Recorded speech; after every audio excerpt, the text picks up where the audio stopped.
Chapter 5. His eyes snapped open, hammered open, and there were these things about himself that he knew instantly. He was unbelievably, viciously thirsty. His mouth was dry and tasted foul and sticky. His lips were cracked and felt as if they were bleeding, and if he did not drink some water soon, he felt he would wither up and die.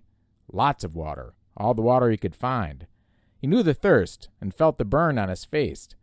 It was mid-afternoon, and the sun had come up over him and cooked him while he slept, and his face was on fire, would blister, would peel, which did not help the thirst, made it much worse. He stood, using the tree to pull himself up, because there was still some pain and much stiffness, and looked down at the lake. It was water, but he didn't know if he could drink it. Nobody had ever told him if you could or could not drink lakes.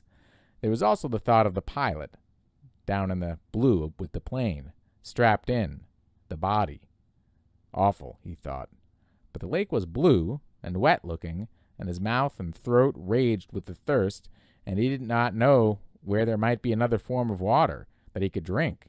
Besides, he had probably swallowed a ton of it while he was swimming out of the plane and getting to shore. In the movies, they always showed the hero finding a clear spring with pure, sweet water to drink, but in movies, they didn't have plane wrecks and swollen foreheads and aching bodies and thirst that tore at the hero until he couldn't think. Brian took small steps down the bank of the lake. Along the edge there were thick grasses, and the water looked a little murky, and there were small little things swimming in the water, small bugs. But there was a log extending about 20 feet out into the water of the lake, a beaver drop from some time before, with old limbs sticking up, almost like handles. He balanced on the log, holding himself up with the limbs, and teetered out past the weeds and murky water. When he was out where the water was clear, he could see no bugs swimming. He kneeled on the log to drink. A sip, he thought, still worrying about the lake water. I'll just take a sip. But when he brought a cupped hand to his mouth and felt the cold lake water trickle past his cracked lips and over his tongue, he could not stop. He had never, not even on long bike trips in the hot summer, been this thirsty. It was as if the water were more than water, as if the water had become all of his life, and he could not stop. He stooped and put his mouth to the lake and drank, pulling it deep and swallowing great gulps of it. He drank until his stomach was swollen, until he nearly fell off the log with it, and then he rose and staggered, tripped his way back to the bank, where he was immediately sick and threw up most of the water. But his thirst was gone, and the water seemed to reduce the pain in his head as well, although the sunburn still cooked his face. So, he almost jumped with the word spoken aloud. It seemed so out of place, the sound. He tried it again. So here I am. And there it is, he thought. For the first time since the crash, his mind started to work, his brain triggered, and he began thinking. Here I am. And where is that? Where am I? He pulled himself up once more up to the bank to the tall trees without branches and sat again with his back against the rough bark. It was hot now, but the sun was high and to his rear, and as he sat in the shade of the tree in relative comfort, there were things to sort out. Here I am, and that is nowhere. With his mind open and thoughts happening, it all tried to come in with a rush, all of what had occurred, and you could not take it.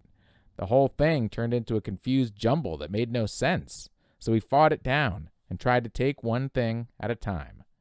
He had been flying north to visit his father for a couple of months in the summer, and the pilot had had a heart attack and died, and the plane had crashed somewhere in the Canadian North Woods, but he didn't know how far they'd flown, or in what direction, or where he was. Slow down, he thought. Slow down more. My name is Brian Robeson, and I'm 13 years old, and I am alone in the North Woods of Canada. All right, he thought. That's simple enough.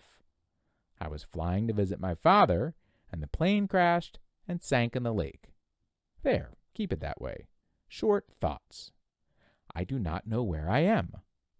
Which doesn't mean much. More to the point, they do not know where I am. They, meaning anybody who might be wanting to look for me. The searchers. They would look for him, look for the plane.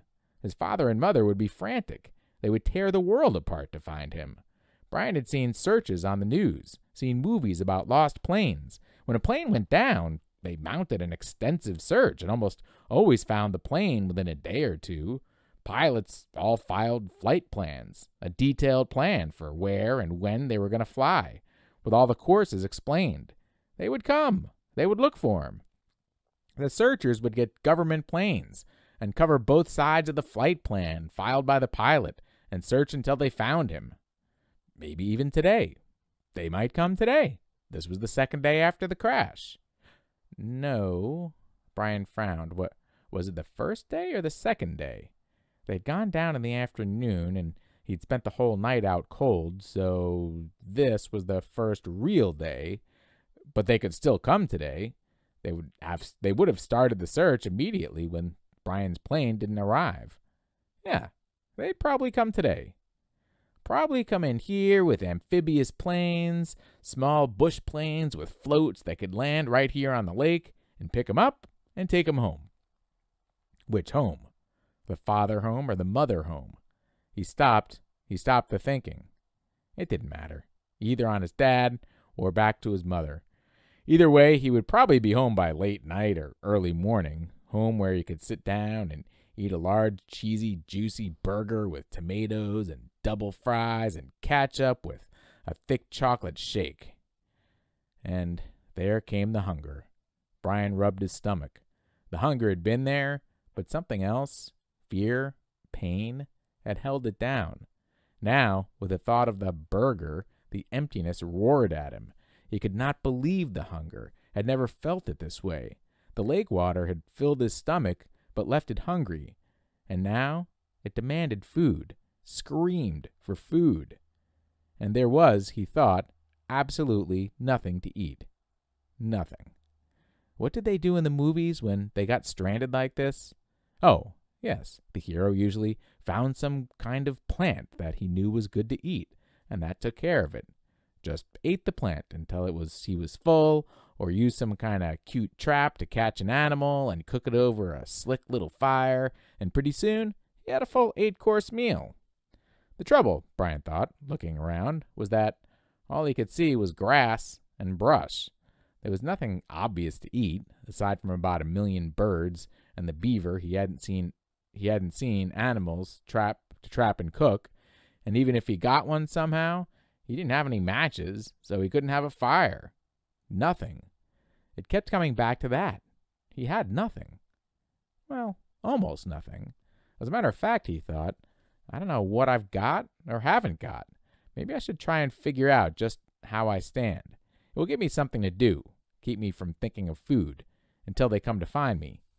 Brian had once had an English teacher, a guy named Perpich, who was always talking about being positive, thinking positive, staying on top of things. That's how Perpich put it. Stay positive and stay on top of things. Brian thought of him now, wondered how to stay positive and stay on top of this. All Perpich would say is that I have to get motivated. He was always telling kids to get motivated. Brian changed position so he was sitting on his knees. He reached into his pockets and took out everything he had and laid it on the grass in front of him. It was pitiful enough. A quarter, 3 dimes, a nickel, and 2 pennies. A fingernail clipper. A billfold with a $20 bill, in case you get stranded at the airport in some small town and have to buy food, his mother had said, and some odd pieces of paper. And on his belt, somehow still there, the hatchet his mother had given him. He'd forgotten it and now reached around and took it out and put it in the grass. There was a touch of rust already forming on the cutting edge of the blade, and he rubbed it off with his thumbs. That was it. He frowned. No, wait. If he was going to play the game, he might as well play it right. Perpich would tell him to quit messing around. Get motivated. Look at all of it, Robeson. He had on a pair of good tennis shoes, now almost dry, and socks, and jeans, and underwear, and a thin leather belt, and a t-shirt with a windbreaker so torn it hung on him in tatters. And a watch. He had a digital watch still on his wrist, but it was broken from the crash, the little screen blank, and he took it off and almost threw it away. but stopped the hand motion and lay the watch on the grass with the rest of it. There. That was it. No, wait. One other thing. Those were all the things he had, but he also had himself. Purpich used to drum that into them. You are your most valuable asset. Don't forget that. You are the best thing you have. Brian looked around again. I wish you were here, Purpich. I'm hungry, and I'd trade anything I have for a hamburger. I'm hungry, he said it aloud, in normal tones at first, then louder and louder until he was yelling it. I'm hungry! I'm hungry! I am hungry! When he stopped, there was a sudden silence, not just from him, but from the clicks and blurps and bird sounds of the forest as well. The noise of his voice had startled everything, and it was quiet. He looked around, listened with his mouth open, and realized that in all his life, he'd never heard silence before. Complete silence. There had always been some sound, some kind of sound. It lasted only a few seconds, but it was so intense that it seemed to become part of him. Nothing. There was no sound. Then the birds started again, and some kind of buzzing insect, and then a chattering and a cawing, and soon there was the same background of sound, which left him still hungry. Of course, he thought, putting the coins and the rest back in his pocket and his hatchet in his belt. Of course, if they come tonight, or even if they take as long as tomorrow, the hunger's no big thing. People have gone for many days without food, as long as they've got water. Even if they don't come until late tomorrow, I'll be all right. Lose a little weight maybe, but the first hamburger and a malt and fries will bring it right back. A mental picture of hamburger, the way they showed it on television and commercials, thundered into his thoughts. Rich colors, the meat, juicy and hot. He pushed the picture away, so even if they didn't find him until tomorrow, he thought, he'd be all right. He had plenty of water, although he wasn't sure if it was good and clean or not. He sat again by the tree, his back against it. There was a thing bothering him. He wasn't quite sure what it was, but it kept chewing at the edge of his thoughts. Something about the plane and the pilot that would change things. There it was. The moment when the pilot had had his heart attack, his right foot had jerked down on the rudder pedal, and the plane had slewed sideways. What did that mean? Why did that keep coming into his thinking that way, nudging and pushing? It means, a voice in his thoughts said, that they might not be coming for you tonight, or even tomorrow. When the pilot pushed the rudder pedal, the plane had jerked to the side and assumed a new course.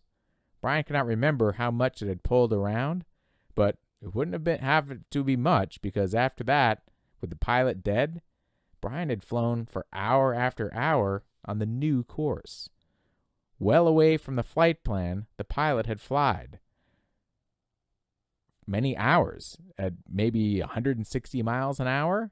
Even if it was only a little off course, with that speed and time, Brian now might be sitting several hundred miles off the side of the recorded flight plan, and they would probably search most heavily at first along the flight plan course. They might go out to the side a little, but he could easily be 300-400 miles to the side. He could not think of how far he might have flown wrong, because he didn't know the original course, and he didn't know how much they had pulled sideways. Quite a bit.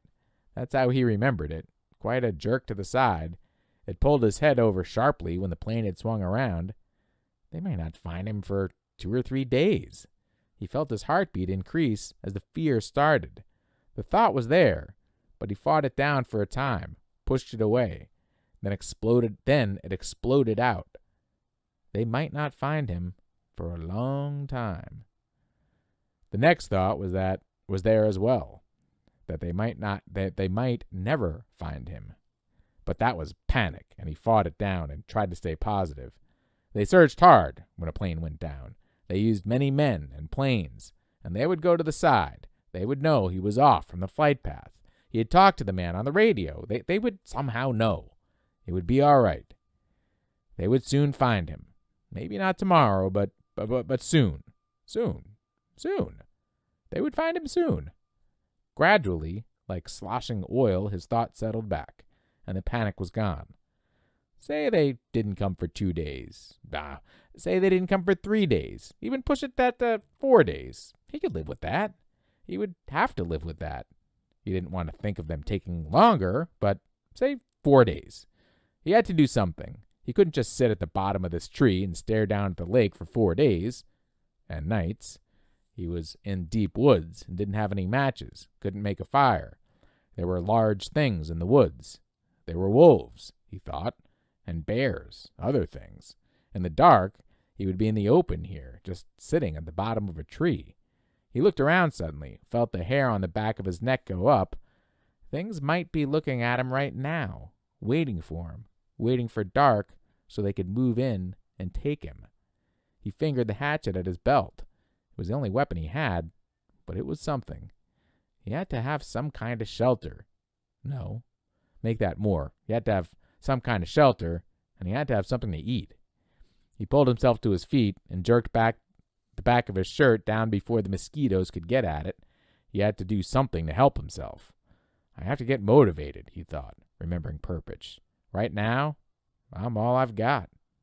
I have to do something. Chapter 6. 2 years before, he and Terry had been fooling around near the park, where the city seemed to end for a time and the trees grew thick and came down to the small river that went through the park. It was thick there and seemed kind of wild, and they'd been joking and making things up, and they pretended that they were lost in the woods and talked in the afternoon about what they would do. Of course, they figured they'd have all sorts of goodies, like a gun and a knife and a fishing gear and matches, so they could hunt and fish and have a fire. I wish you were here, Terry, he thought, with a gun and a knife and some matches. In the park, that time, they decided the best shelter was a lean-to, and Brian set out now to make one up. Maybe cover it with grass or leaves or sticks, he thought. And he started to go down to the lake again, where there were some willows and he could cut for braces. But it struck him that he ought to find a good place for the lean-to, and so he decided to look around first. He wanted to stay near the lake because he thought the plane, even deep in the water, might show up to somebody flying over, and he didn't want to diminish any chance he might have of being found. His eyes fell upon the stone ridge to his left, and he thought at first he should build his shelter against the stone. But before that, he decided to check out the far side of the ridge, and that's where he got lucky. Using the sun and the fact that it rose in the east and set in the west, he decided that the far side was the northern side of the ridge. At one time in the far past, it had been scooped by something, probably a glacier, and this scooping had left a kind of sideways bowl back in under a ledge. It wasn't very deep, not a cave, but it was smooth and made a perfect roof, and he could almost stand in under the ledge. He had to hold his head slightly tipped forward at the front to keep from hitting the top. Some of the rock that had been scooped out had also been pulverized by the glacial action, turned into sand, and now made a small sand beach that went down to the edge of the water in front and to the right of the overhang. It was his first good luck. No, he thought. He had good luck in landing, but this was good luck as well. Luck he needed. All he had to do was wall off part of the bowl and leave an opening as the doorway, and he would have a perfect shelter, much stronger than a lean-to, and dry because the overhang made a watertight roof. He crawled back in under the ledge and sat. The sand was cool here in the shade, and the coolness felt wonderful to his face, which was already starting to blister and get especially painful on his forehead, with the blisters on top of the swelling. He was also still weak. Just the walk around the back of the ridge and the slight climb over the top had left his legs rubbery. It felt good to sit for a bit under the shade of the overhang and the cool sand. And now, he thought, if I just had something to eat. Anything. When he rested a bit, and he went back down to the lake and drank a couple of swallows of water. He wasn't all that thirsty, but he thought the water might take the edge off his hunger. It didn't.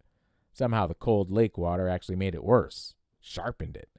He thought of dragging in wood and to make a wall on part of the overhang, and picked up one piece to pull up, but his arms were too weak, and he knew then that it wasn't just the crash and injury to his body and head. It was also that he was weak from hunger. He would have to find something to eat. But before he did anything else, he would have to have something to eat. But what? Brian leaned against a rock and stared out at the lake. What in all of this was there to eat?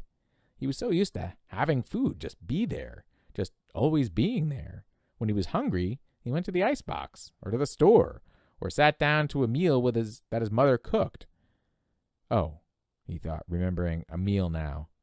Oh, it was last Thanksgiving, last year, the last Thanksgiving they had as a family before his mother demanded the divorce and his father moved out in the following January. Brian already knew the secret, but did not know it would cause them to break up, and thought it might work out. The secret that his father still did not know, but that he would try to tell him when he saw him. The meal had been turkey, and they cooked it in the backyard in the barbecue over charcoal with the lid down tight.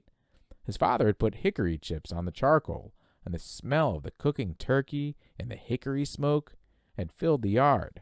When his father took off the lid, smiling, the smell that had come out was unbelievable. And when they sat down to eat, the meat was wet with juice and rich and had the taste of smoke in it. He had to stop this. His mouth was full of saliva, and his stomach was twisting and growling. What was there to eat? What had he read or seen that told him about food in the wilderness? Hadn't there been something? A show? Yeah, a show on television about Air Force pilots and some kind of course they took. A survival course. All right, he had the show coming into his thoughts now. The pilots had to live in the desert. They put them in the desert down in Arizona or someplace, and they had to live for a week. They had to find food and water for a week. For water, they had made a sheet of plastic into a dew-gathering device, and for food, they ate lizards. That was it. Of course, Brian had lots of water, and there weren't too many lizards in the Canadian woods that he knew of. One of the pilots had used a watch crystal as a magnifying glass to focus the sun and start a fire so they didn't have to eat the lizards raw. But Brian had a digital watch without a crystal, broken at that, so the show didn't help him that much. Wait, there was one thing. One of the pilots, a woman, had found some kind of beans on a bush and had used them with her lizard meat to make a little stew in tin cans she had found. Bean lizard stew. There weren't any beans here, but there must be berries. There had to be berry bushes around. That's what everybody always said. Well, he'd actually never heard anybody say it, but he felt that it should be true. There must be berry bushes. He stood and moved out into the sand and looked up at the sun. It was still high. He didn't know what time it must be. At home it would be 1 or 2 if the sun were that high. At home, at 1 or 2, his mother would be putting away the lunch dishes and getting ready for her exercise class. No, that would have been yesterday. Today, she was going to see him. Today was Thursday, and she always went to see him on Thursdays. Wednesday was the exercise class, and Thursdays she went to see him. Hot little jets of hate worked into his thoughts. Pushed once, moved back. If his mother had begun to see him and forced the divorce, Brian wouldn't be here now. He shook his head. He had to stop that kind of thinking. The sun was still high, and that meant he had some time before darkness to find berries. He didn't want to be away from he almost thought of it as home, shelter, when it came to be dark. He didn't want to be anywhere in the woods when it came to be dark, and he didn't want to get lost, which was a real problem. All he knew in the world was the lake in front of him, and the hill at his back, and the ridge. If he lost sight of them, there was a really good chance that he would get turned around and not find his way back. So he had to look for berry bushes, but keep the lake or the rock ridge in sight at all times. He looked at the lake shore, up to the north. For a good distance, perhaps 200 yards, it was fairly close. There were tall pines, the kinds with no limbs, until very close at the top, with a gentle breeze sighing in them, but not too much low brush. 200 yards up, there seemed to be a belt of thick, lower brush, starting about 10 or 12 feet high, and that formed a wall he could not see through. It seemed to go on around the lake, thick and lushly green, but he could not be sure. If there were berries, they would be in that brush, he felt, as long as he stayed close to the lake, so he could keep the water on his right and know it was there. He wouldn't get lost. When he was done, or found berries, he thought, he would just turn around so the water was on his left and walk back until he came to the ridge and his shelter. Simple. Keep it simple. I am Brian Robeson. I have been in a plane crash. I'm going to find some food. I'm going to find some berries. He walked slowly, still a bit pained in his joints and weak from hunger, up along the side of the lake. The trees were full of birds singing ahead of him in the sun. Some he knew, some he didn't. He saw a robin and some kind of sparrows and a flock of reddish-orange birds with thick beaks. 20 or 30 of them were sitting on one of the pines. They made much noise and flew away ahead of him when he walked under the tree. He watched them fly, their color a bright slash in green solid, and in this way he found the berries. The birds landed in some small, taller willow type of undergrowth with wide leaves, and he started jumping, the birds started jumping and making noise. At first he was too far away to see what they were doing, but their color drew him, and he moved toward them, keeping the lake in sight on his right, and when he got closer, he saw they were eating berries. He couldn't believe it was that easy. It was as if the birds had taken him right to the berries. The slender branches went up about 20 feet and were heavy, drooping with clusters of bright red berries. They were half as big as grapes, but hung in bunches much like grapes, and when Brian saw them, glistening red in the sunlight, he almost yelled. His pace quickened, and he was at them in moments, scattering the birds, grabbing branches, stripping them to fill his mouth with berries. He almost spit them out. It wasn't that they were bitter so much as that they lacked any sweetness, had a tart flavor that left his mouth dry feeling, and they were like cherries in that they had large pits, which made them hard to chew, but there was such a hunger on him, such an emptiness, that he could not stop, and kept stripping branches and eating berries by the handful, grabbing and jamming them into his mouth and swallowing them, pits and all. He could not stop, and when at last his stomach was full, he was still hungry. 2 days without food must have shrunken his stomach, but the drive of hunger was still there. Thinking of the birds and how they would come back into the berries when he left, he made a carrying pouch of his torn windbreaker and kept picking. Finally, when he judged he had close to 4 pounds in the jacket, he stopped and went back to his camp by the ridge. Now, he thought, now I have some food, and I can do something about fixing this place up. He glanced at the sun and saw he had some time before dark. If only I had matches, he thought, looking ruefully at the beach and lakeside. There was driftwood everywhere, not to mention dead and dry wood all over the hill, and dead dry branches hanging from every tree. All firewood, and no matches. How did they used to do it, he thought? Rub 2 sticks together? He tucked the berries in the pouch back in under the overhang in the cool shade and found a couple of sticks. After 10 minutes of rubbing, he felt the sticks, and they were almost cool to the touch. Not that, he thought. They didn't do fire that way. He threw the sticks down in disgust. So, no fire. But he could still fix the shelter and make it.